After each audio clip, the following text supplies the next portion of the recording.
Sekarang kita bicara tentang resiko setelah manusia itu berlubang ya. Makanya nih ilmu atau pengetahuan tuh diperlukan nih.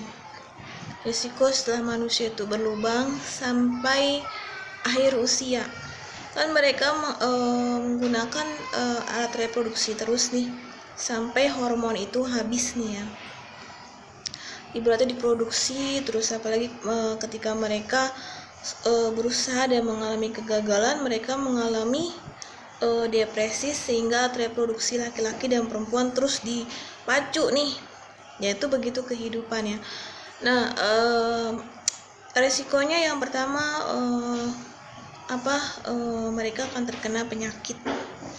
Kalau untuk perempuan penyakit reproduksi berarti dia banyak ya di area rahimnya dia, terus dia mengalami pendarahan akibat kontraksi seringnya dipakai produksinya itu pendarahan yang karena berhubungan seksual. Nah terus udah gitu dia sering mengalami kuret, benar kan? Kuret, kalau orang yang sudah menikah itu kuret itu tidak asing lagi gitu ya. Jadi terus menerus nih, pendarahan terus menerus, pokoknya derita tanpa akhir. Nah di situ kan kita mengalami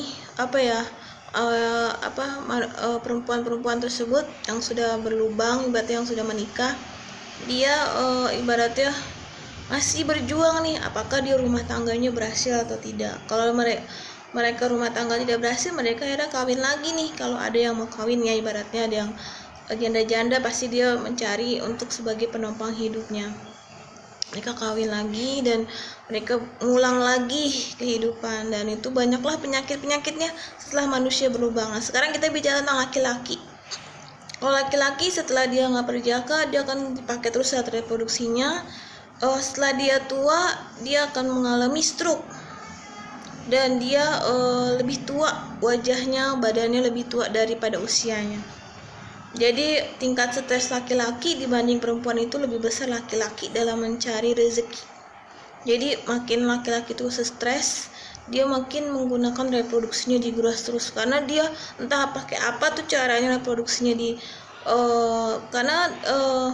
jadi kayak orang ngerokok ya, orang ngerokok itu kan kalau dia stres dia ngerokok terus gitu, ngerokok, jadi sama modelnya. Jadi kalau setelah manusia itu menikah itu banyak sekali tantangan, cobaan yang ibaratnya nggak mudah dilaluinya, sampai mereka menginjak usia 60 tahun, 70 tahun, mereka udah kelihatan nih cobaan-cobaan hidupnya.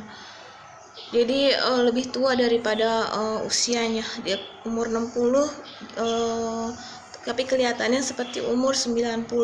Karena cobaan hidupnya ya, membiayai anak-anaknya, kuliah, sekolah. Jadi mereka harus menjadi orang tua yang gak mudah itu. Saya juga tidak pernah memaidu orang tua saya. Saya sangat mencintai orang tua saya karena orang tua saya sangat matang ya, ibaratnya dewasa dan bijaksana orangnya. Bijaksana itu dia nggak otoriter gitu. Jadi saya mengasih tahu aja, jadi nggak sembarangan ya orang-orang itu membuat lubang-lubang di usia muda, karena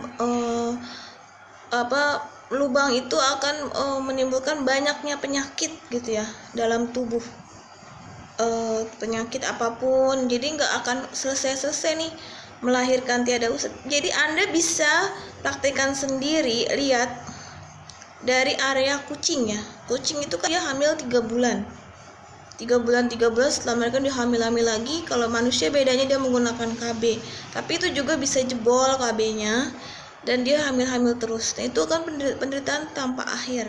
Apalagi kalau perempuan dan laki-laki itu mengalami kegagalan, mereka akan mencari pelampiasan di mana-mana.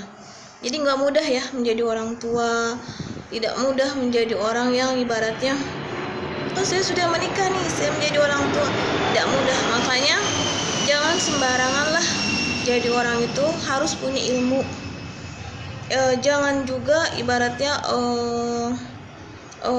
kita itu semena-mena sama hidup. Semena-mena sama hidup itu kita harus ada aturannya, proseduralnya gitu ya, kalau tidak mau celaka di usia tua. Karena banyak ya manusia-manusia yang mengira kalau saya sudah menikah enak nih, padahal mereka itu adalah menjadi orang tua yang harusnya dihormati oleh anak-anaknya. Memang begitu, jadi mereka harus bersikap dewasa, apalagi mereka udah punya lubang. Nah, saya kasih tahu lagi, orang yang mempunyai lubang, baik ya maksudnya yang tidak perawan atau tidak berjaka, itu sudah harus menjadi